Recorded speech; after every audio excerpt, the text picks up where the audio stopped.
Welcome to Beacon High School online video. Topic for the today is essentials of life, that is air and water. Students, you know that air and water are essential for life. Air is required for breathing and water is required for drinking. Without air and water, we cannot survive. Air and water have different properties. They look different, their feel is different, and they behave in different ways. First, let us study about the air. Air is all around us. We cannot see air, but we can feel it. If you want to feel the air, turn on the fan and you will know its presence. Now let us study about its composition. Means, what does the air contains? Air is actually a mixture of gas. Air contains nitrogen, oxygen, and certain other gases like carbon dioxide, water vapor. Air consists of 78% of nitrogen and 21% of oxygen, and remaining 1% include carbon dioxide, water vapor, argon and neon. Let us study the different components of air and their uses. We have already studied the different components of air, that is oxygen, nitrogen and carbon dioxide. First, let's know about the oxygen. Oxygen is present in air and is used by living beings for breathing purpose. It also supports burning. Mountaineers and divers carry oxygen cylinders to help them breathe where oxygen percentage is low. Next is nitrogen. Nitrogen is most abundant gas in air, means it is available more than other gases. It does not support burning. Nitrogen is used in packaged food where it prevents growth of microorganisms. It is also used by both plants and animals for their growth. They do not use it directly from air. Next is carbon dioxide. Carbon dioxide is required by plants for the process of photosynthesis. It also does not help in burning. It is used to put off fires and also it is used in making soft drinks. Let us study about the properties of air. The first property of the air is air occupies space and has weight. You know that air is invisible. We cannot see it. If you will observe a container, it is empty. But actually it is not empty. It is filled with air. Now let us study this property through the experiment. The first experiment shows that there is one ruler which has two equal size inflated balloons and they are hang at an equal distance from the center. Now balance the balloon so that ruler is perfectly horizontal. Now if we will prick one balloon, you will see that ruler tilt towards the inflated balloon. This shows that air has weight. Now in the second experiment, invert a bottle in a bucket full of water and tilt the mug so that water enters it. The mug fills with the water and it easily goes inside the water and you will observe the bubbles. This bubble shows the air and this experiment shows that air occupies space. The next property is that air is compressible and it exerts pressure. And you know that air has a weight, so it exerts pressure. It can be compressed. Its volume can be changed. Air pushes on things around it and this ability of air to push against things is known as air pressure. Some uses of air pressure are that when we suck liquid or we suck juice, we blow air through the straw. Due to air pressure, the liquid rises in the straw. The vehicle's tires are filled with compressed air so they can bear the weight of vehicle and help it to move. The next example is hot air balloon. Air pressure from inside the hot air balloon helps it to fly.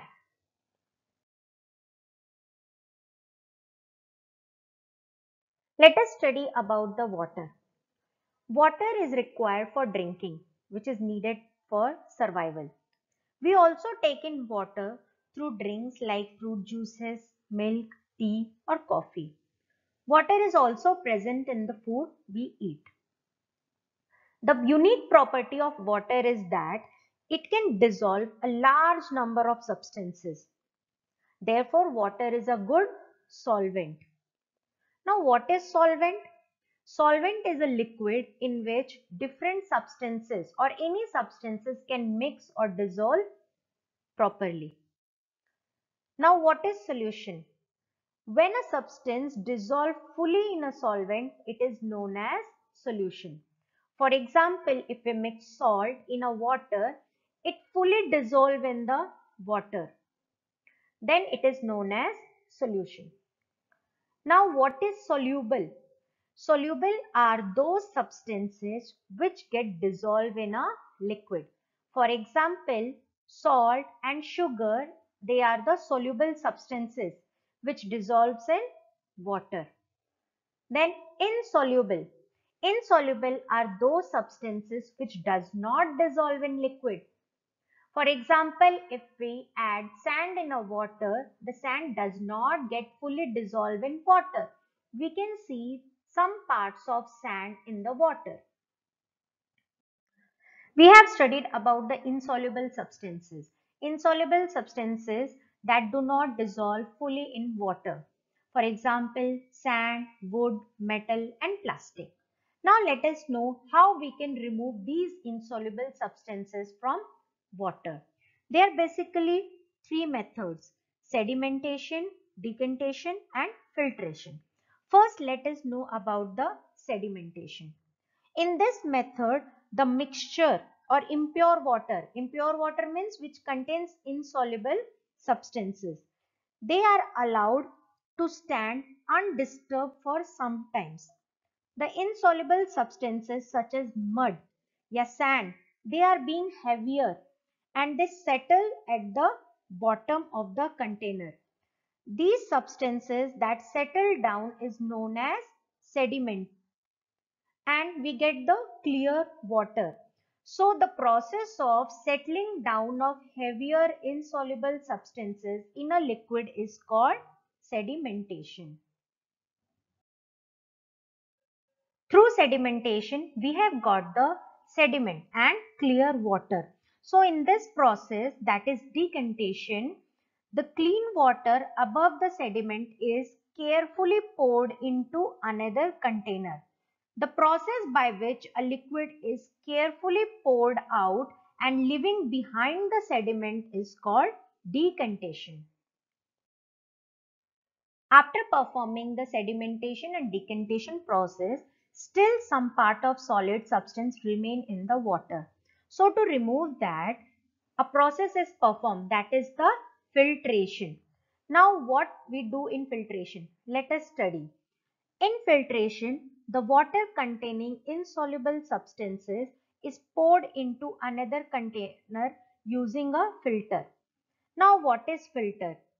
A filter may be a filter paper, muslin cloth or even a layer of sand. Now the clear water, it gets collected separately in the container and insoluble solid remains in the filter only. The clear liquid or water is called filtrate and the insoluble solid substance that left behind in the filter paper is residue. So filtration is the process of separating insoluble solid substance from liquids using a filter is called filtration. Let's see how we can remove soluble substances from water. Soluble substances are those substances which mix fully in the water. like salt and sugar. Then how we can remove it from water? There are two basically methods are there, evaporation and distillation. First, let's know about the evaporation. The water containing soluble impurities like salt or sugar, they are heated. On heating, the water changes into the water vapor and it escapes. The impurity, that is salt or sugar, is left behind. So the process of converting a liquid to vapor is called evaporation. The next process is distillation. Distillation is used to remove the soluble substances from the water. Basically, it is having the two process, boiling and condensation. In boiling, we boil the water, and in condensation, we cool the water vapor which changes into the water. In distillation, it requires distillation flask where we heat the water, then a cooling arrangement, and a collector where we collect the water. When impure water is heated in the distillation flask, the water vapor or steam rises up, leaving behind the sediment or impurities. Now this steam rises up and it enters the cooling arrangement where the steam changes into the water. Now the pure water, it goes to the collector. So this water is free of impurities as the impurities are left behind in the distillation flask, and pure water is collected in the collector. So distillation is the process of purifying water by boiling it and condensing its vapors. Water contains germs. So how we can remove it? We can remove germs from water by basically two processes, boiling and chlorination. Boiling of water for 15 minutes is the one of the most effective method to purify it. Many homes people use boiled water for drinking purposes. Boiling also kills microorganisms present in water. Even doctors advise people to drink boiled water during monsoons and floods as there is a chances of infection from water. Next process is chlorination. Germs present in water can be destroyed by treating water with chlorine, and this process is called chlorination. For domestic purposes also, chlorine tablets are available with instructions. So today we have learned all about the air and water, their property, and how we can remove insoluble, soluble substances and germs from water.